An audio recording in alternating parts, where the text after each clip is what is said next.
Aunty 2-4 महीने में तो यहाँ पर भी कुछ ना कुछ हो ही जाएगा। एक तो तुम्हारे अंदर जिद बहुत बड़ी है, किसी की बात नहीं मानते, हर चीज में अपनी मनमानी करते हो। हालांकि यही बात तुम वर्दा को कहते हो इमेच्योर है, बात नहीं सुनती। इमेच्योर तुम हो, शादीशुदा हो, बच्चा होने वाला है, घर की 100 जिम्मेदारियां हैं, और यहाँ तुम्हारे नखरे नहीं खत्म हो रहे कि बाहर वीजा अप्लाई नहीं करना है। आंटी मैं बेरोजगार भी हूँ, जॉब नहीं है, फिर भी वर्दा को मैंने किसी चीज की कमी नहीं होने दी है।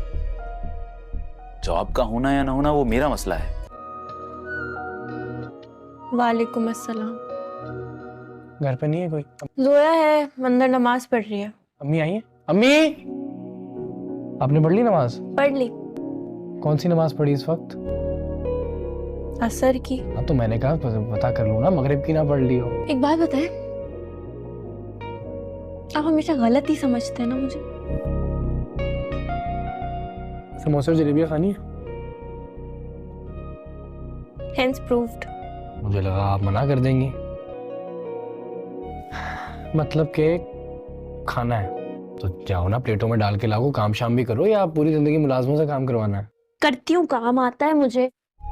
पता तुम्हें कितनी शर्म आती है मुझे। गाड़ी तक तो है नहीं, वर्दा के पास है ही क्या जो कमी आती।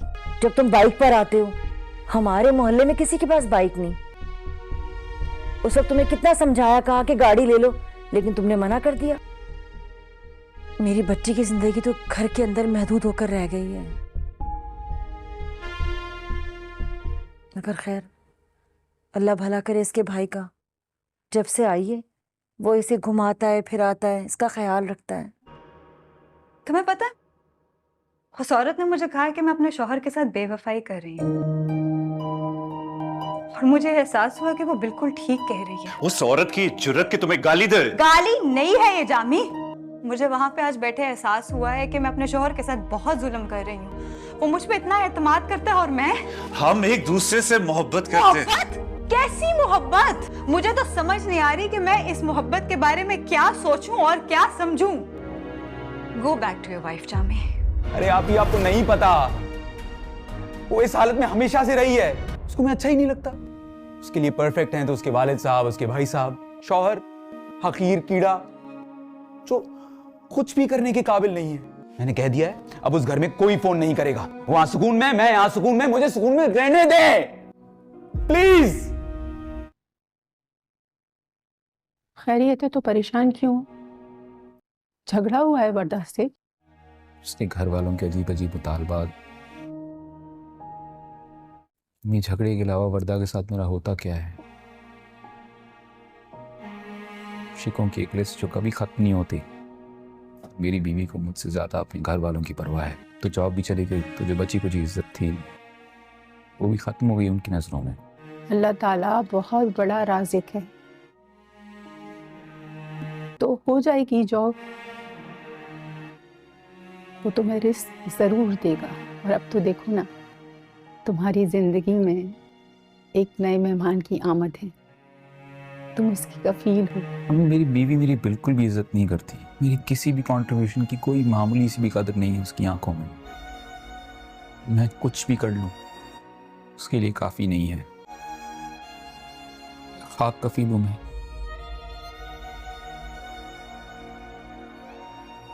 आंटी 2-4 महीने में तो यहाँ पर भी कुछ ना कुछ हो ही जाएगा। एक तो तुम्हारे अंदर जिद बहुत बड़ी है, किसी की बात नहीं मानते, हर चीज में अपनी मनमानी करते हो। हालांकि यही बात तुम वर्दा को कहते हो इमेच्योर है, बात नहीं सुनती। इमेच्योर तुम हो, शादीशुदा हो, बच्चा होने वाला है, घर की 100 जिम्मेदारियां हैं, और यहाँ तुम्हारे नखरे नहीं खत्म हो रहे कि बाहर वीजा अप्लाई नहीं करना है। आंटी मैं बेरोजगार भी हूँ, जॉब नहीं है, फिर भी वर्दा को मैंने किसी चीज की कमी नहीं होने दी है। जॉब का होना या ना होना वो मेरा मसला है। वालेकुम अस्सलाम। घर पे नहीं है कोई? जोया है, अंदर नमाज पढ़ रही है। अम्मी आई है? अम्मी, आपने पढ़ ली नमाज? पढ़ ली। कौन सी नमाज पढ़ी इस वक्त?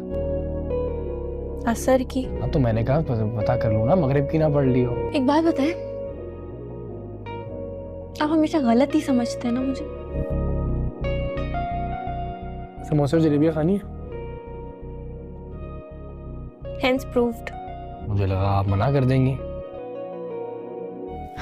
मतलब कि खाना है तो जाओ ना, प्लेटों में डाल के लाओ, काम शाम भी करो, या आप पूरी जिंदगी मुलाजमों से काम करवाना है? करती हूँ, काम आता है मुझे। पता तुम्हें कितनी शर्म आती है मुझे। गाड़ी तक तो है नहीं, वर्दा के पास है ही क्या जो कमी आती। जब तुम बाइक पर आते हो, हमारे मोहल्ले में किसी के पास बाइक नहीं। उस वक्त तुम्हें कितना समझाया, कहा कि गाड़ी ले लो, लेकिन तुमने मना कर दिया। मेरी बच्ची की जिंदगी तो घर के अंदर महदूद होकर रह गई है। मगर खैर, अल्लाह भला करे इसके भाई का। जब से आई है वो इसे घुमाता है, फिराता है, इसका ख्याल रखता है। तुम्हें पता है, उस औरत ने मुझे कहा कि मैं अपने शौहर के साथ बेवफाई कर रही हूँ, और मुझे एहसास हुआ कि वो बिल्कुल ठीक कह रही है। उस औरत की जुर्रत कि तुम्हें गाली दे। गाली नहीं है ये जामी। मुझे वहां पे आज बैठे एहसास हुआ है कि मैं अपने शौहर के साथ बहुत जुल्म कर रही हूँ। वो मुझ पे इतना एतमाद करता है और मैं। हम एक दूसरे से मोहब्बत करते हैं। मोहब्बत? कैसी मोहब्बत? मुझे तो समझ नहीं आ रही कि मैं इस मोहब्बत के बारे में क्या सोचूं और क्या समझूं। Go back to your wife जामी। अरे आपको नहीं पता, वो इस हालत में हमेशा से रही है। उसको मैं अच्छा ही नहीं लगता। उसके लिए परफेक्ट हैं तो उसके वालिद साहब, उसके भाई साहब, शौहर हकीर कीड़ा जो कुछ भी करने के काबिल नहीं है। मैंने कह दिया है, अब उस घर में कोई फोन नहीं करेगा। वहां सुकून में, मैं यहां सुकून में। मुझे सुकून में रहने दे प्लीज।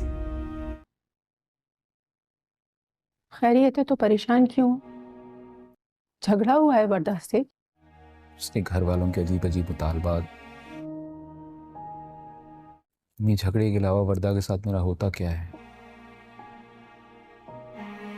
शिकों की एक लिस्ट जो कभी खत्म नहीं होती।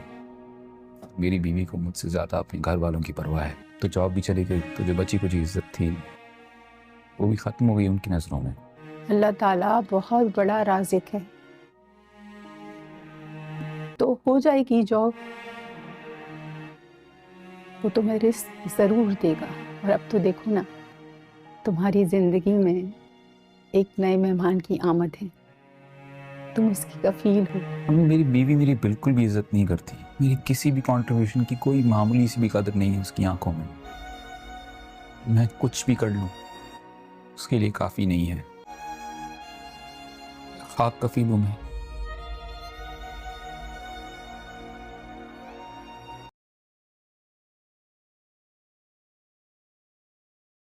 अस्सलाम वालेकुम गाइस। इस एपिसोड के सबसे पहले सीन में हमें यहाँ पर दिखाया जाता है कि यहाँ पर खड़ी हुई ज़ेबा अपने बच्चों को गले लगा कर खड़ी हुई होती है, क्योंकि उसके बच्चे बहुत ज़्यादा परेशान दिखाई दे रहे होते हैं और वो उनको हौसला देते हुए दिखाई दी जा रही होती है। और फिर दूसरी जानिब हमें दिखाया जाता है कि वो उनको लेकर फिर अंदर चली जाती है और वो बहुत ज़्यादा उदास दिखाई दे रही होती है खुद भी, क्योंकि जामी ने उसकी दोस्त को पट्टियाँ पढ़ा कर रखी होती हैं। फिर हमें दिखाया जाता है कि यहाँ पर वो लड़की ज़ेबा का घर से होने के बाद सीधा जामी के घर आती है और वो बहुत ज़्यादा गुस्से में दिखाई दे रही होती है, क्योंकि उसको जामी की सारी हकीकत का पता चल गया होता है और उसकी आंखों के सामने से वो पर्दा उतर गया होता है जो जामी ने इतने सालों से उसकी आंखों पर डाल रखा होता है।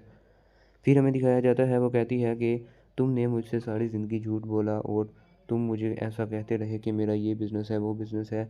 अब बताओ मुझे वो कौन से बिज़नेस है जो तुम्हारे चल रहे हैं और वो कहाँ पर हैं, मुझे दिखाओ। आज मैं सब कुछ देख कर ही रहूँगी। तुमने सारी ज़िंदगी मुझे इतने बहाने बनाकर दिखाए हैं कि मैं भी यकीन करती रही और मैं पागल थी।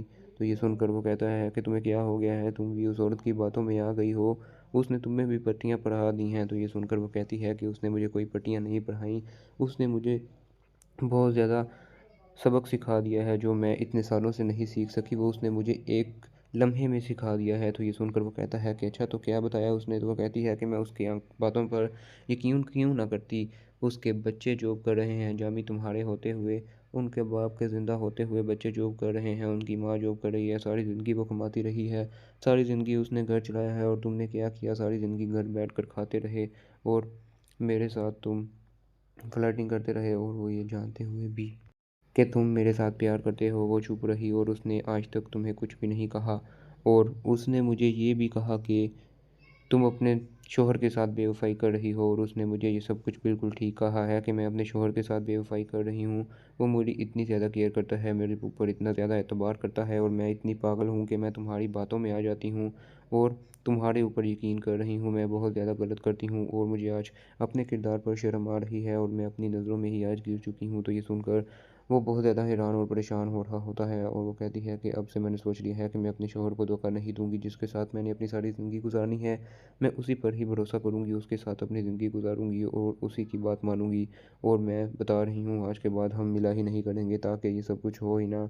तो ये सुनकर वो कहता है कि नहीं, ऐसा मत करो, तुम्हें पता है मैं तुमसे इतना ज़्यादा प्यार करता हूँ, तो तुम मुझे फिर भी छोड़कर जा रही हो। तो ये सुनकर वो कहती है कि मैं छोड़कर नहीं जा रही, बल्कि मुझे एक डरावना ख्वाब समझकर भूल जाओ, क्योंकि मैं नहीं चाहती कि मेरी ज़िंदगी ख़राब हो। मेरी अब शादी हो गई है तो मैं ना उसका दिल दुखा सकती हूँ, और तुमने सारी ज़िंदगी इतने ज़्यादा मुझसे झूठ बोले हैं, और जब मुझे तुम्हारी सच्चाई का पता चला तो तुम्हें पता है कि मेरे दिल पर उस वक्त क्या बीत रही थी। तो ये सुनकर वो कहता है कि सॉरी, मैं आज के बाद नहीं करूँगा, तुम बस मेरे ऊपर यकीन रखो और मुझसे मिलना मत बंद करो। तो ये सुनकर वो कहती है कि अब तो मैंने कर दिया है और आज के बाद मुझे कोई मेरे साथ ताल्लुक़ नहीं रखना। तो वो उसके पाँव गिरकर माफ़ी माँग रहा होता है, लेकिन वो उसे माफ़ नहीं करती और वो फिर वहाँ से चली जाती है। दूसरी जानब यहाँ पर बैठे हुए इस लड़के को दिखाया जाता है, सैफ को, जो कि यहाँ पर बैठी हुई अपनी सास से बातें कर रहा होता है, और उसकी सास उससे कह रही होती है कि तुम वीज़े के लिए दूसरे कंट्री अप्लाई कर दो। तो ये सुनकर वो कहता है कि आंटी, मैं कैसे अप्लाई कर सकता हूँ, मेरे सारे बीवी बच्चे यहाँ पर हैं, मेरी माँ यहाँ पर है, मैं उनको तनहा छोड़कर कैसे जा सकता हूँ, घर मेरा कैसे चलेगा। तो वो कहती है कि बेटा मेरी बात मानो, तुम चले जाओ, लेकिन वो नहीं मानता। तो वो औरत बहुत ज़्यादा गुस्से में आ जाती है और वो कहती है कि देखो तुम कितने ज़्यादा ज़िद्दी हो, मेरी कोई बात भी नहीं मानते। तो ये सुनकर वो हैरान और परेशान रह जाता है और वो कहता है कि आंटी, अब आप ही बताएं कि मैं कहाँ जाऊँ। तो वो कहती है कि जब तुम्हें पहले गाड़ी लेने का कहा था तो तुमने हमसे गाड़ी नहीं ली, और अब तुम्हें वीज़ा अप्लाई करने का कहा है तो तुम वीज़ा भी अप्लाई नहीं कर रहे। तुम चाहते क्या हो, तुम मेरी बेटी को खुश भी रखना चाहते हो कि नहीं।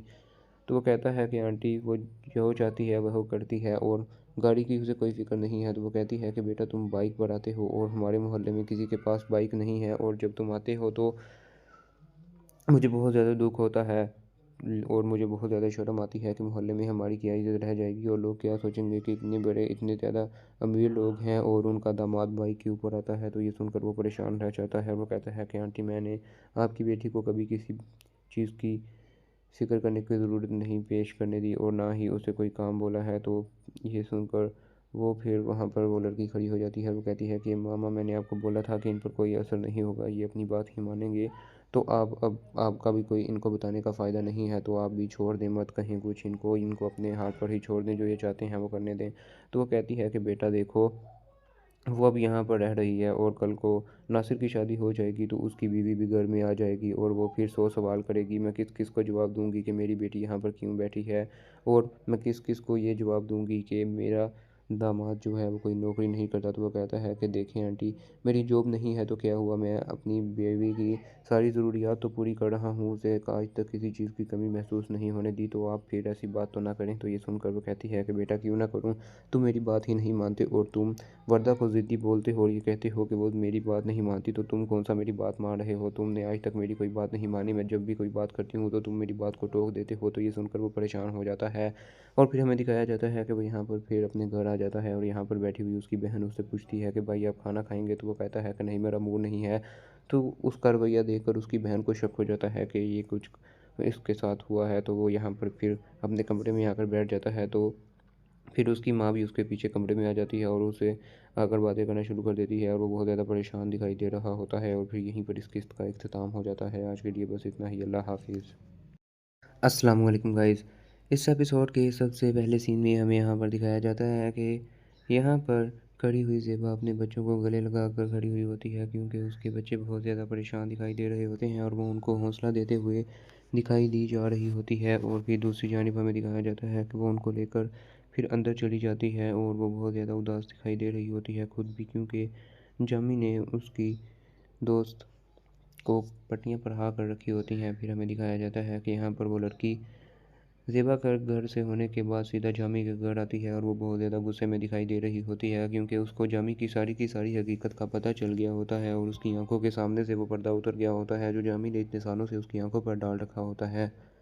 फिर हमें दिखाया जाता है, वो कहती है कि तुमने मुझसे सारी ज़िंदगी झूठ बोला और तुम मुझे ऐसा कहते रहे कि मेरा ये बिज़नेस है, वो बिज़नेस है। अब बताओ मुझे वो कौन से बिज़नेस है जो तुम्हारे चल रहे हैं और वो कहाँ पर हैं, मुझे दिखाओ। आज मैं सब कुछ देख कर ही रहूँगी। तुमने सारी ज़िंदगी मुझे इतने बहाने बनाकर दिखाए हैं कि मैं भी यकीन करती रही और मैं पागल थी। तो ये सुनकर वो कहता है कि तुम्हें क्या हो गया है, तुम भी उस औरत की बातों में आ गई हो उसने तुम्हें भी पट्टियाँ पढ़ा दी हैं। तो ये सुनकर वो कहती है कि उसने मुझे कोई पट्टियाँ नहीं पढ़ाई, उसने मुझे बहुत ज़्यादा सबक सिखा दिया है जो मैं इतने सालों से नहीं सीख सकी, वो उसने मुझे एक लम्हे में सिखा दिया है। तो ये सुनकर वो कहता है कि अच्छा, तो क्या बताया उसने? तो वो कहती है कि मैं उसकी बातों पर यकीन क्यों ना करती। उसके बच्चे जॉब कर रहे हैं जामी, तुम्हारे होते हुए, उनके बाप के ज़िंदा होते हुए बच्चे जॉब कर रहे हैं, उनकी माँ जॉब कर रही है, सारी ज़िंदगी वो कमाती रही है, सारी ज़िंदगी उसने घर चलाया है, और तुमने क्या किया? सारी ज़िंदगी घर बैठ कर खाते रहे और मेरे साथ तुम फ्लर्टिंग करते रहे, और वो ये जानते हुए भी कि तुम मेरे साथ प्यार करते हो। वो चुप रही और उसने आज तक तुम्हें कुछ भी नहीं कहा, और उसने मुझे ये भी कहा कि तुम अपने शौहर के साथ बेवफ़ाई कर रही हो, और उसने मुझे ये सब कुछ बिल्कुल ठीक कहा है कि मैं अपने शौहर के साथ बेवफ़ाई कर रही हूँ। वो मेरी इतनी ज़्यादा केयर करता है, मेरे ऊपर इतना ज़्यादा एतबार करता है, और मैं इतनी पागल हूँ कि मैं तुम्हारी बातों में आ जाती हूँ और तुम्हारे ऊपर यकीन कर रही हूँ। मैं बहुत ज़्यादा गलत करती हूँ और मुझे आज अपने किरदार पर शर्म आ रही है, और मैं अपनी नज़रों में ही आज गिर चुकी हूँ। तो ये सुनकर वो बहुत ज़्यादा हैरान और परेशान हो रहा होता है, और वो कहती है कि अब से मैंने सोच लिया है कि मैं अपने शौहर को धोखा नहीं दूँगी, जिसके साथ मैंने अपनी सारी ज़िंदगी गुज़ारनी है। मैं उसी पर ही भरोसा करूँगी, उसके साथ अपनी ज़िंदगी गुज़ारूँगी और उसी की बात मानूँगी, और मैं बता रही हूँ आज के बाद हम मिला ही नहीं करेंगे, ताकि ये सब कुछ हो ही ना। तो ये सुनकर वो कहता है कि नहीं, ऐसा मत करो, तुम्हें पता है मैं तुमसे इतना ज़्यादा प्यार करता हूँ, तो तुम मुझे फिर भी छोड़ कर जा रही हो। तो ये सुनकर वो कहती है कि मैं छोड़ कर नहीं जा रही, बल्कि मुझे एक डरावना ख्वाब समझकर भूल जाओ, क्योंकि मैं नहीं चाहती कि मेरी ज़िंदगी ख़राब हो। मेरी अब शादी हो गई है, तो मैं ना उसका दिल दुखा सकती हूँ, और तुमने सारी ज़िंदगी इतने ज़्यादा मुझसे झूठ बोले हैं, और जब मुझे तुम्हारी सच्चाई का पता चला तो तुम्हें पता है कि मेरे दिल पर उस वक्त क्या बीत रही थी। तो ये सुनकर वो कहता है कि सॉरी, मैं आज के बाद नहीं करूँगा, तुम बस मेरे ऊपर यकीन रखो और मुझसे मिलना मत बंद करो। तो ये सुनकर वो कहती है कि अब तो मैंने कर दिया है, और आज के बाद मुझे कोई मेरे साथ ताल्लुक़ नहीं रखना। तो वो उसके पाँव गिरकर माफ़ी मांग रहा होता है, लेकिन वो उसे माफ़ नहीं करती, और वो फिर वहाँ से चली जाती है। दूसरी जानब यहाँ पर बैठे हुए इस लड़के को दिखाया जाता है, सैफ को, जो कि यहाँ पर बैठी हुई अपनी सास से बातें कर रहा होता है, और उसकी सास उससे कह रही होती है कि तुम वीज़े के लिए दूसरे कंट्री अप्लाई कर दो। तो ये सुनकर वो कहता है कि आंटी, मैं कैसे अप्लाई कर सकता हूँ? मेरे सारे बीवी बच्चे यहाँ पर हैं, मेरी माँ यहाँ पर है, मैं उनको तनहा छोड़कर कैसे जा सकता हूँ? घर मेरा कैसे चलेगा? तो वो कहती है कि बेटा, मेरी बात मानो, तुम चले जाओ। लेकिन वो नहीं मानता, तो वो औरत बहुत ज़्यादा गुस्से में आ जाती है, और वो कहती है कि देखो तुम कितने ज़्यादा ज़िद्दी हो, मेरी कोई बात भी नहीं मानते। तो ये सुनकर वो हैरान और परेशान रह जाता है, और वो कहता है कि आंटी, अब आप ही बताएं कि मैं कहाँ जाऊँ? तो वो कहती है कि जब तुम्हें पहले गाड़ी लेने का कहा था तो तुमने हमसे गाड़ी नहीं ली, और अब तुम्हें वीज़ा अप्लाई करने का कहा है तो तुम वीज़ा भी अप्लाई नहीं कर रहे। तुम चाहते क्या हो? तुम मेरी बेटी को खुश भी रखना चाहते हो कि नहीं?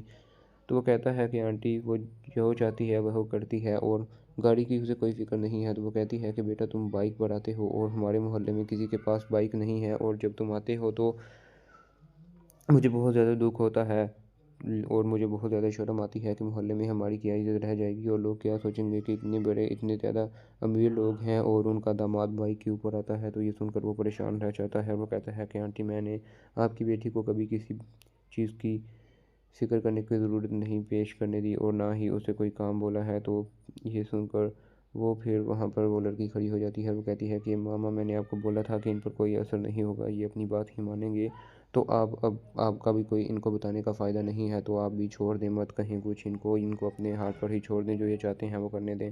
तो वो कहती है कि बेटा देखो, वो अब यहाँ पर रह रही है, और कल को नासिर की शादी हो जाएगी तो उसकी बीवी भी घर में आ जाएगी, और वो फिर 100 सवाल करेगी। मैं किस किस को जवाब दूँगी कि मेरी बेटी यहाँ पर क्यों बैठी है, और मैं किस किस को ये जवाब दूँगी कि मेरा दामाद जो है वो कोई नौकरी नहीं करता। तो वो कहता है कि देखें आंटी, मेरी जॉब नहीं है तो क्या हुआ, मैं अपनी बीवी की सारी ज़रूरियात तो पूरी कर रहा हूँ, उसे आज तक किसी चीज़ की कमी महसूस नहीं होने दी, तो आप फिर ऐसी बात तो ना करें। तो ये सुनकर वो कहती है कि बेटा, क्यों ना करूँ, तुम मेरी बात ही नहीं मानते, और तुम वर्दा को ज़िद्दी बोलते हो और ये कहते हो कि वो मेरी बात नहीं मानती, तो तुम कौन सा मेरी बात मान रहे हो? तुमने आज तक मेरी कोई बात नहीं मानी, मैं जब भी कोई बात करती हूँ तो तुम मेरी बात को टोक देते हो। तो ये सुनकर वो परेशान हो जाता है, और फिर हमें दिखाया जाता है कि वो यहाँ पर फिर अपने घर आ जाता है, और यहाँ पर बैठी हुई उसकी बहन उससे पूछती है कि भाई, आप खाना खाएंगे? तो वो कहता है कि नहीं, मेरा मूड नहीं है।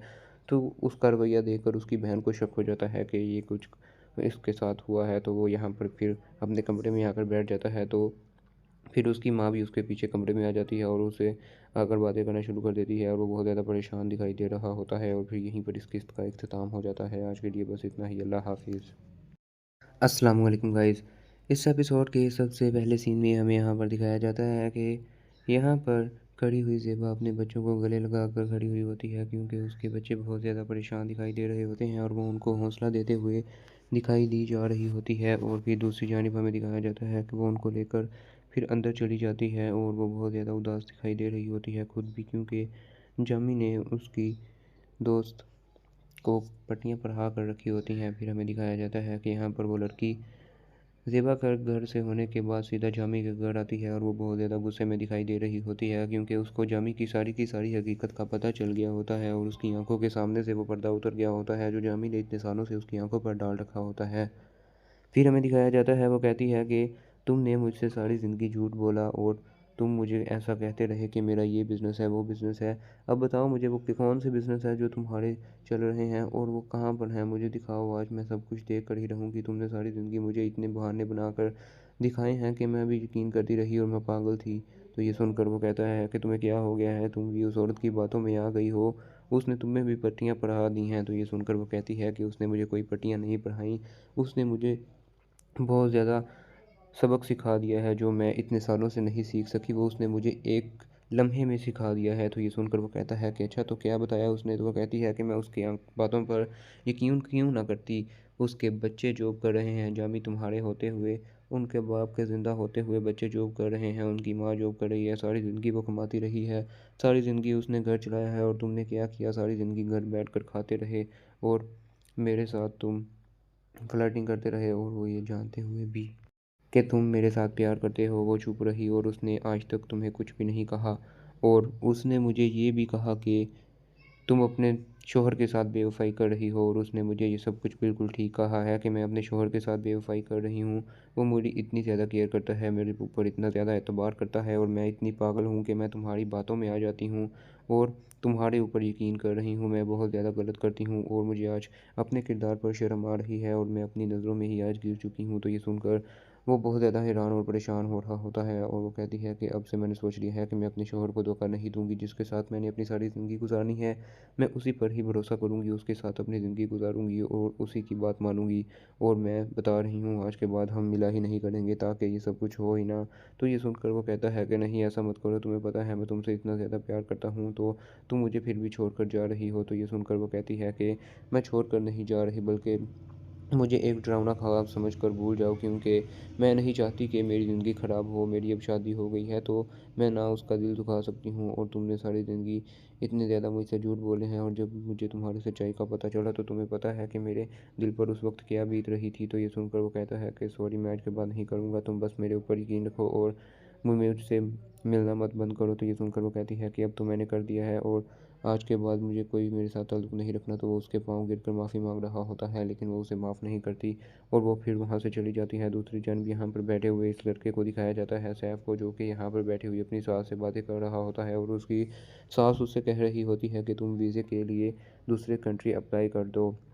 तो ये सुनकर वो कहता है कि आंटी मैं कैसे अप्लाई कर सकता हूँ, मेरे सारे बीवी बच्चे यहाँ पर हैं, मेरी माँ यहाँ पर है, मैं उनको तनहा छोड़कर कैसे जा सकता हूँ, घर मेरा कैसे चलेगा। तो वो कहती है कि बेटा मेरी बात मानो, तुम चले जाओ। लेकिन वो नहीं मानता तो वो औरत बहुत ज़्यादा गुस्से में आ जाती है और वो कहती है कि देखो तुम कितने ज़्यादा ज़िद्दी हो, मेरी कोई बात भी नहीं मानते। तो ये सुनकर वो हैरान और परेशान रह जाता है और वो कहता है कि आंटी अब आप ही बताएं कि मैं कहाँ जाऊँ। तो वो कहती है कि जब तुम्हें पहले गाड़ी लेने का कहा था तो तुमने हमसे गाड़ी नहीं ली और अब तुम्हें वीज़ा अप्लाई करने का कहा है तो तुम वीज़ा भी अप्लाई नहीं कर रहे। तुम चाहते क्या हो, तुम मेरी बेटी को खुश भी रखना चाहते हो कि नहीं।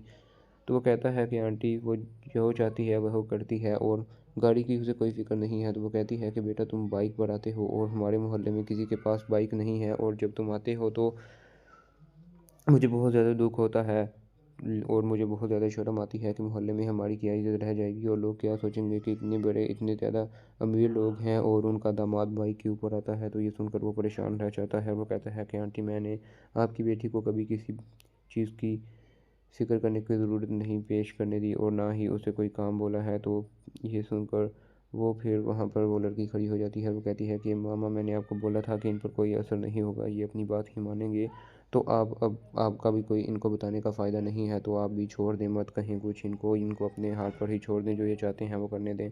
तो वो कहती है कि बेटा देखो वो अब यहाँ पर रह रही है और कल को नासिर की शादी हो जाएगी तो उसकी बीवी भी घर में आ जाएगी और वो फिर 100 सवाल करेगी। मैं किस किस को जवाब दूंगी कि मेरी बेटी यहाँ पर क्यों बैठी है, और मैं किस किस को ये जवाब दूंगी कि मेरा दामाद जो है वो कोई नौकरी नहीं करता। तो वो कहता है कि देखें आंटी, मेरी जॉब नहीं है तो क्या हुआ, मैं अपनी बीवी की सारी ज़रूरियात तो पूरी कर रहा हूँ, उसे आज तक किसी चीज़ की कमी महसूस नहीं होने दी, तो आप फिर ऐसी बात तो ना करें। तो ये सुनकर वो कहती है कि बेटा क्यों ना करूँ, तुम मेरी बात ही नहीं मानते और तुम वर्दा को ज़िद्दी बोलते हो और ये कहते हो कि वो मेरी बात नहीं मानती, तो तुम कौन सा मेरी बात मान रहे हो, तुमने आज तक मेरी कोई बात नहीं मानी, मैं जब भी कोई बात करती हूँ तो तुम मेरी बात को टोक देते हो। तो ये सुनकर वो परेशान हो जाता है और फिर हमें दिखाया जाता है कि वो यहाँ पर फिर अपने घर आ जाता है और यहाँ पर बैठी हुई उसकी बहन उससे पूछती है कि भाई आप खाना खाएंगे, तो वो कहता है कि नहीं मेरा मूड नहीं है।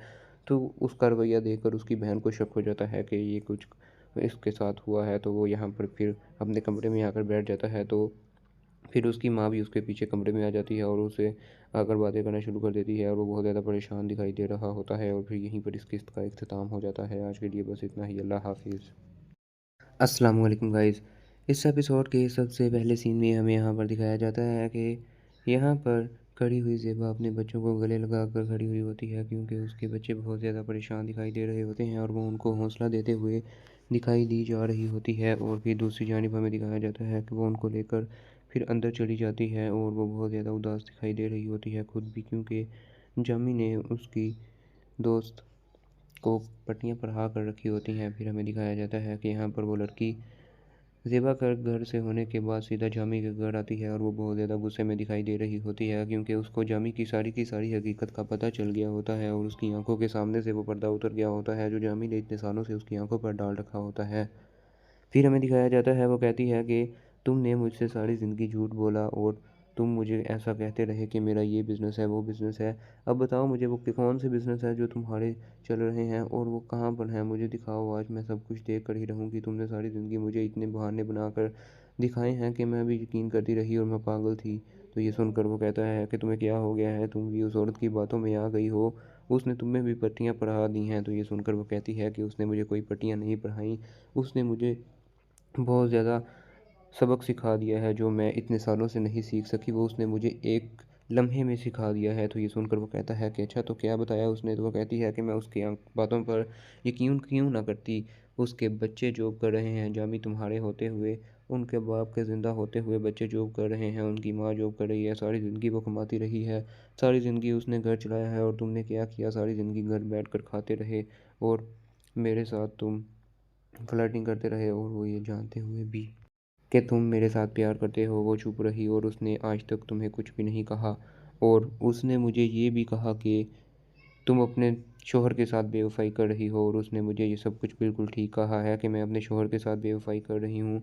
वो मेरी इतनी ज़्यादा केयर करता है, मेरे ऊपर इतना ज़्यादा एतबार करता है और मैं इतनी पागल हूँ कि मैं तुम्हारी बातों में आ जाती हूँ और तुम्हारे ऊपर यकीन कर रही हूँ। मैं बहुत ज़्यादा गलत करती हूँ और मुझे आज अपने किरदार पर शर्म आ रही है और मैं अपनी नज़रों में ही आज गिर चुकी हूँ। तो ये सुनकर वो बहुत ज़्यादा हैरान और परेशान हो रहा होता है और वो कहती है कि अब से मैंने सोच लिया है कि मैं अपने शोहर को धोखा नहीं दूँगी, जिसके साथ मैंने अपनी सारी ज़िंदगी गुजारनी है मैं उसी पर ही भरोसा करूँगी, उसके साथ अपनी ज़िंदगी गुजारूँगी और उसी की बात मानूँगी।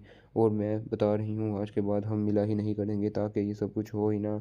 तो ये सुनकर वो कहता है कि नहीं ऐसा मत करो, तुम्हें पता है मैं तुमसे इतना ज़्यादा प्यार करता हूँ तो तुम मुझे फिर भी छोड़ कर जा रही हो। तो ये सुनकर वो कहती है कि मैं छोड़ कर नहीं जा रही, बल्कि मुझे एक डरावना ख्वाब समझकर भूल जाओ, क्योंकि मैं नहीं चाहती कि मेरी ज़िंदगी ख़राब हो। मेरी अब शादी हो गई है तो मैं ना उसका दिल दुखा सकती हूँ, और तुमने सारी ज़िंदगी इतने ज़्यादा मुझसे झूठ बोले हैं और जब मुझे तुम्हारी सच्चाई का पता चला तो तुम्हें पता है कि मेरे दिल पर उस वक्त क्या बीत रही थी। तो ये सुनकर वो कहता है कि सॉरी मैं आज के बाद नहीं करूँगा, तुम बस मेरे ऊपर यकीन रखो और मुझसे मिलना मत बंद करो। तो ये सुनकर वो कहती है कि अब तो मैंने कर दिया है और आज के बाद मुझे कोई मेरे साथ ताल्लुक़ नहीं रखना। तो वो उसके पाँव गिरकर माफ़ी मांग रहा होता है, लेकिन वो उसे माफ़ नहीं करती और वो फिर वहाँ से चली जाती है। दूसरी जानब यहाँ पर बैठे हुए इस लड़के को दिखाया जाता है, सैफ को, जो कि यहाँ पर बैठी हुई अपनी सास से बातें कर रहा होता है और उसकी सास उससे कह रही होती है कि तुम वीज़े के लिए दूसरे कंट्री अप्लाई कर दो।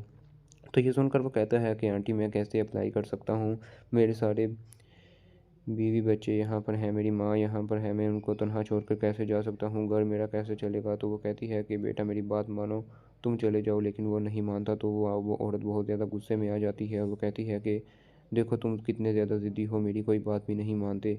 तो ये सुनकर वो हैरान और परेशान रह जाता है और वो कहता है कि आंटी अब आप ही बताएं कि मैं कहाँ जाऊँ। तो वो कहती है कि जब तुम्हें पहले गाड़ी लेने का कहा था तो तुमने हमसे गाड़ी नहीं ली, और अब तुम्हें वीज़ा अप्लाई करने का कहा है तो तुम वीज़ा भी अप्लाई नहीं कर रहे। तुम चाहते क्या हो? तुम मेरी बेटी को खुश भी रखना चाहते हो कि नहीं?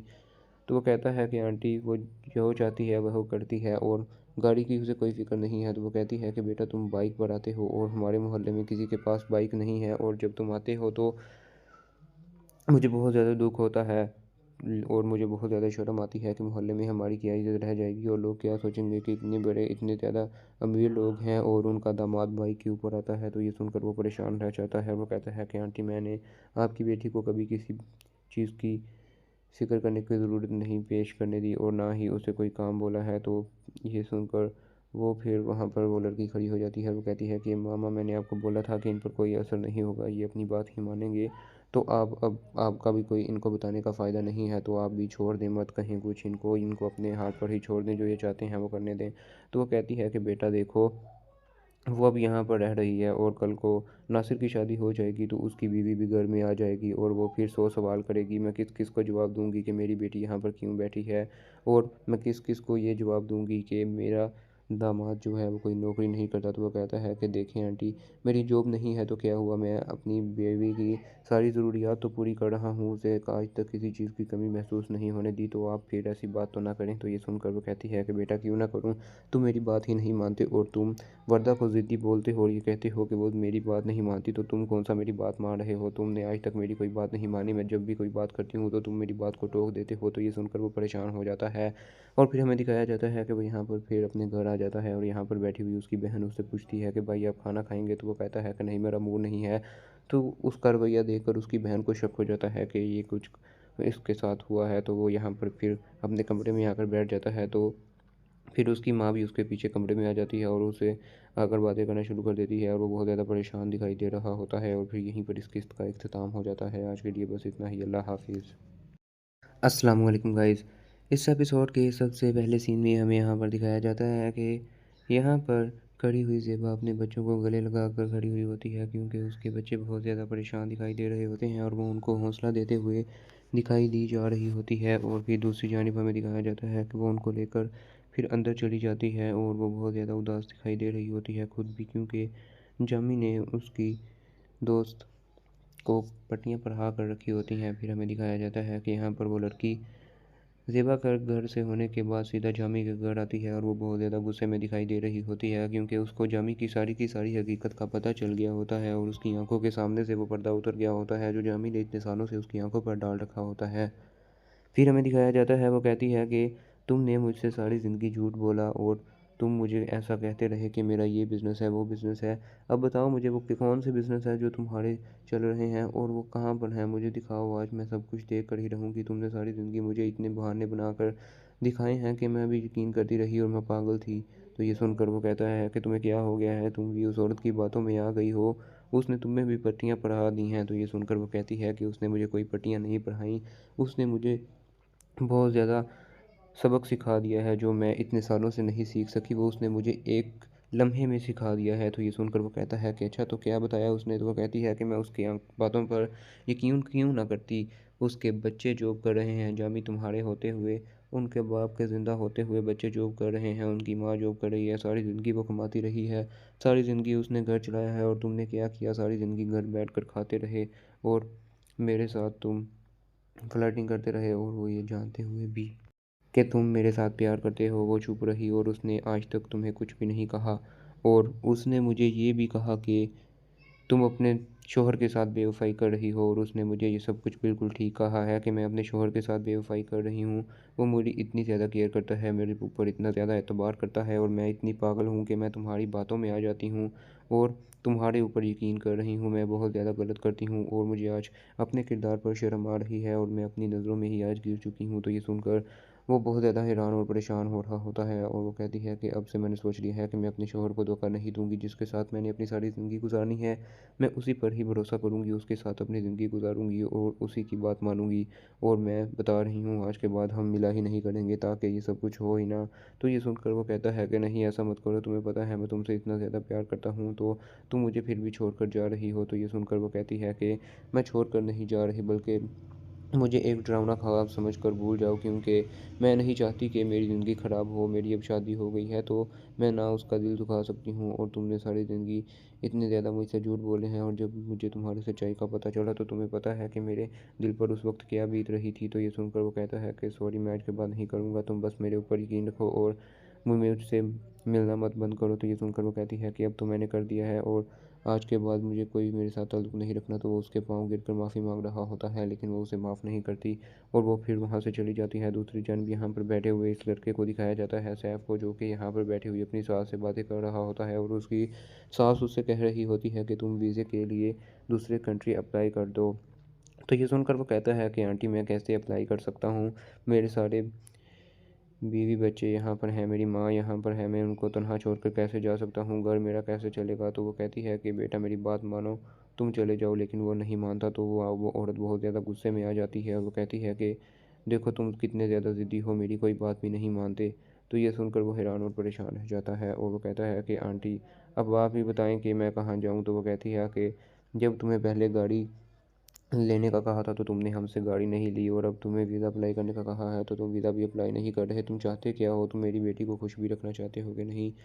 तो वो कहता है कि आंटी वो जो चाहती है वह वो करती है, और गाड़ी की उसे कोई फ़िक्र नहीं है। तो वो कहती है कि बेटा तुम बाइक पर आते हो, और हमारे मोहल्ले में किसी के पास बाइक नहीं है, और जब तुम आते हो तो मुझे बहुत ज़्यादा दुख होता है, और मुझे बहुत ज़्यादा शर्म आती है कि मोहल्ले में हमारी क्या इज़्ज़त रह जाएगी, और लोग क्या सोचेंगे कि इतने बड़े इतने ज़्यादा अमीर लोग हैं और उनका दामाद बाइक के ऊपर आता है। तो ये सुनकर वो परेशान रह जाता है, वो कहता है कि आंटी मैंने आपकी बेटी को कभी किसी चीज़ की फ़िक्र करने की ज़रूरत नहीं पेश करने दी, और ना ही उसे कोई काम बोला है। तो ये सुनकर वो फिर वहाँ पर वो लड़की खड़ी हो जाती है, वो कहती है कि मामा मैंने आपको बोला था कि इन पर कोई असर नहीं होगा, ये अपनी बात ही मानेंगे, तो आप अब आपका भी कोई इनको बताने का फ़ायदा नहीं है, तो आप भी छोड़ दें, मत कहें कुछ इनको, इनको अपने हाथ पर ही छोड़ दें, जो ये चाहते हैं वो करने दें।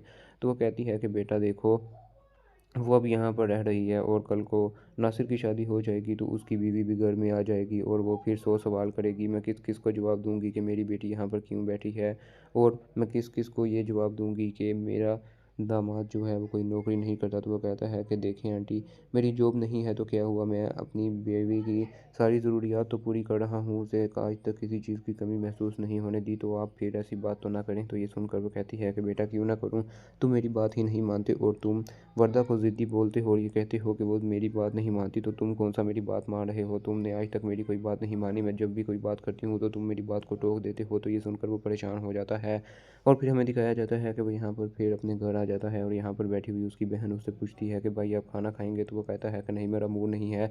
तो उसका रवैया देखकर उसकी बहन को शक हो जाता है कि ये कुछ इसके साथ हुआ है, तो वो यहाँ पर फिर अपने कमरे में आकर बैठ जाता है। तो फिर उसकी माँ भी उसके पीछे कमरे में आ जाती है, और उसे आकर बातें करना शुरू कर देती है, और वो बहुत ज़्यादा परेशान दिखाई दे रहा होता है, और फिर यहीं पर इस किस्त का इख्तिताम हो जाता है। आज के लिए बस इतना ही। अल्लाह हाफिज़।